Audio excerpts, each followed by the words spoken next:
इस बार नवरात्रा करने का सौभाग्य मुझे मिला है। माता रानी की विशेष कृपा हुई है। जो धर्म है सनातन, हर किसी की अपने धर्मों का प्रचार प्रसार करते खुद को समर्पित करने से आदमी के अंदर एक कंसंट्रेशन पावर भी डेवलप होता है। हमारे बीच इंजीनियर शत्रुघ्न यादव जी मौजूद हैं। आप देख सकते हैं कि उसका लुक आज पूरा बिल्कुल जो है चेंज है। क्यों चेंज है सभी को मालूम है, नवरात्रि चल रही है और आज पंचमी है। तो पंचमी के दिन जो है आज मैं इनसे बात करूंगा और इनसे पूछूंगा कि आपका नया लुक के बारे में पूछूंगा। वैसे जानकारी के लिए बता दूं, जहां तक मुझे मालूम है ये जो है 9 दिन तक जो है माता रानी का व्रत रखेंगे, पूजा पे बैठे हुए हैं।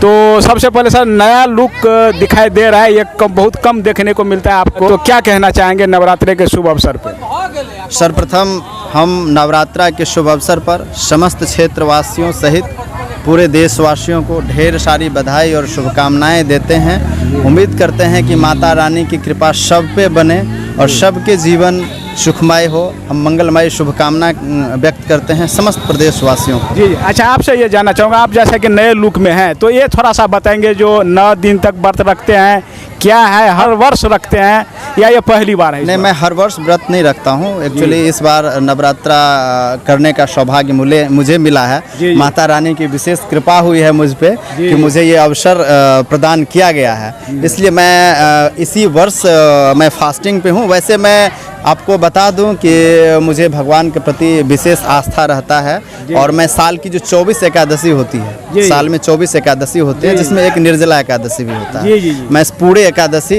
पूरे निष्ठा और भाव के साथ करता हूं और इस बार नवरात्रा कर रहा हूं, पूर्ण रूप से फास्ट पे हूं और पूरे नियमानुकूल पूजा पाठ जो भी चीज़ें हैं उसको कर रहा हूं।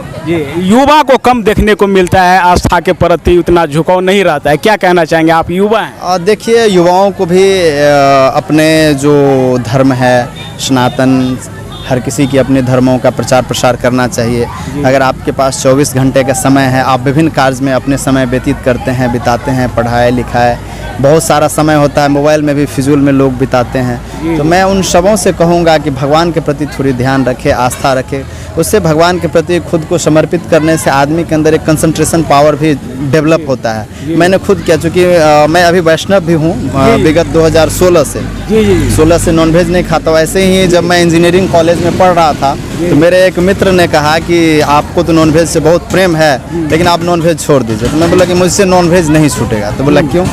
तो हम बोले कि मुझे बहुत प्रेम है। तो बोले कि आप मेरे साथ बैठ के 30 दिन तक हरे कृष्ण महामंत्र जप कर लीजिए और मंगल आरती में भाग ले लीजिए, आपके जीवन में बदलाव आएगा और आप खुद नॉनवेज छोड़ देंगे। तो मैंने कहा नहीं ये सब संभव नहीं है। तो ऐसे ही शर्त लगा कि कुछ विशेष कि मैं ये करवाऊंगा वो करवाऊंगा, शॉपिंग वॉपिंग, वो कॉलेज लाइफ था तो मैंने किया। और मैं उन्हीं के कहने पर 30 दिनों तक उसके साथ बैठ के सुबह 4:30 में उठ के मंगल आरती की और हरे कृष्ण महामंत्र का जप का प्रारंभ किया।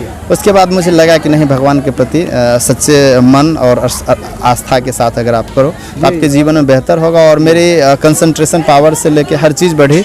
और मैं आज बता दूं कि इन जनरल मैं सुबह 4:30 में ही उठता हूं और रात में 10 बजे सोता हूं। ये मेरी वर्किंग आवर होती है। सुबह में 8 बजे से डेली अपने ऑफिशियल जो एक्टिविटी होती है उसके प्रति संयमित रूप से काम करते हैं और हमेशा अच्छे मूड में रहते हैं और कभी भी अपने अंदर घबराहट नहीं होती है। मेरी कंसंट्रेशन पावर बहुत हाई होती है।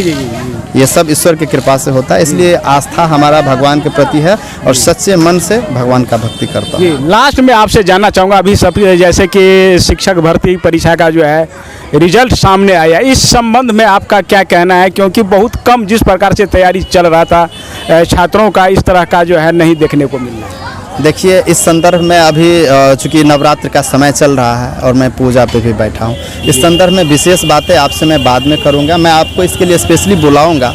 आज बस इतना कहूँगा कि इस क्षेत्र और इस इलाके के जो मेधावी छात्र थे उन लोगों को भी मैं देख रहा हूँ कि असफलताएँ मिली है, जो काफ़ी दुर्भाग्यपूर्ण है। मैंने पूर्व में इस विषय को रखा भी था एक बार। जो भी कंसर्निंग बॉडी है बिहार सरकार के, उन्हें मैंने कहा था एक रिटर्न भी लिखा था, मैं आपको दूंगा वो सब चीज़ें। मैंने कहा था कि विभिन्न प्रतियोगिता परीक्षाएं होती है देश में, जैसे बीपीएससी है, एसएससी है, दरोगा भर्ती के लिए अलग से। तो इस तरह से अगर शिक्षक बहाली के लिए आप अगर बिहार के लोगों के और बिहार के जो गरीब मजलूम जो क्षेत्र के छात्र छात्राएं हैं, जो जिनके गार्जियन ज़मीन बेच के बाहर में पढ़ाते हैं और उम्मीद करते हैं कि हमारे बच्चे सरकारी सेवा में जाएंगे, बेहतर करेंगे, तो उन लोगों के हित में और ध्यान में रखते हुए, उन लोगों के कैरियर को ध्यान में रखते हुए इनको बिहार में एक शिक्षक बहाली के लिए अलग से आयोग का गठन करना चाहिए। अगर शिक्षक बहाली के लिए आयोग का गठन किया जाता तो आज ये स्थिति उत्पन्न नहीं होती, बिहार के लोगों को मौका मिलती और बिहार के लोग अधिक से अधिक आज सेवा में जाते हैं। तो मैं सरकार से ये उम्मीद नहीं थी लोगों को, और क्षेत्र में मरमाहत की स्थिति है। मुझे कई छात्रों ने फ़ोन किया कि इतना ज़्यादा कट ऑफ की उम्मीद नहीं थी। तो ये मैं बहुत अभी नहीं बोलूँगा, लेकिन इस विषय पर मैं आपसे बाद में बात करूँ। लेकिन ये रिजल्ट मरमाहत की स्थिति है क्षेत्रों में, आम जनमानस में इसके प्रति काफ़ी दुखद है, काफ़ी लोग गुस्सा में हैं। और देखिए आगे क्या होता है, मैं इस विषय पे आपसे जरूर बात करूंगा। मैं आपको एक बात और बता दूं कि सरकार ने ही ना लोगों को आदत लगाया था कि आप ट्रेनिंग कर लो, टीईटी पास कर जाओ, आप टीचर बनने के लिए योग्य पाए जाएंगे, सरकार ने ही कहा था। और उस बेसिस इस इलाके के लोगों के अंदर क्षमताएं नहीं थी। यहाँ बहुत सारे बीए और इंटरमीडिएट के जैसे टेक्निकल कॉलेज या फिर टीचर्स ट्रेनिंग कॉलेज नहीं है जहाँ लोग बहुत कम फी में पढ़ लेंगे। यहाँ के लोगों को जमीन बेच करके टीचर्स ट्रेनिंग करना पड़ा है। आप अगर एनालिसिस करेंगे तो हर गांव में हमको लगता है कि 1 करोड़ 50 लाख, 2 करोड़ 3 करोड़ ऐसे लोग जमीन बेच के ट्रेनिंग में खर्च किए हैं। और उसके बाद ट्रेनिंग करने के बाद जमीन बेच के उन लोगों ने टीईटी पास किया है, पढ़ के दरभंगा में, पटना में, इसमें उसमें। और उसके बाद लोगों के अंदर एक आशाएं जागृत हुई थी आम जनमानस में, बच्चों में, कि हम अब टीचर बन जाएंगे।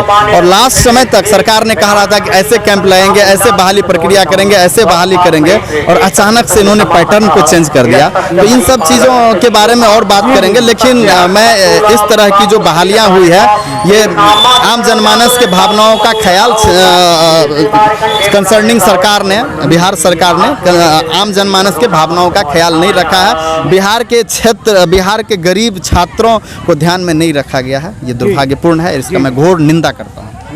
तो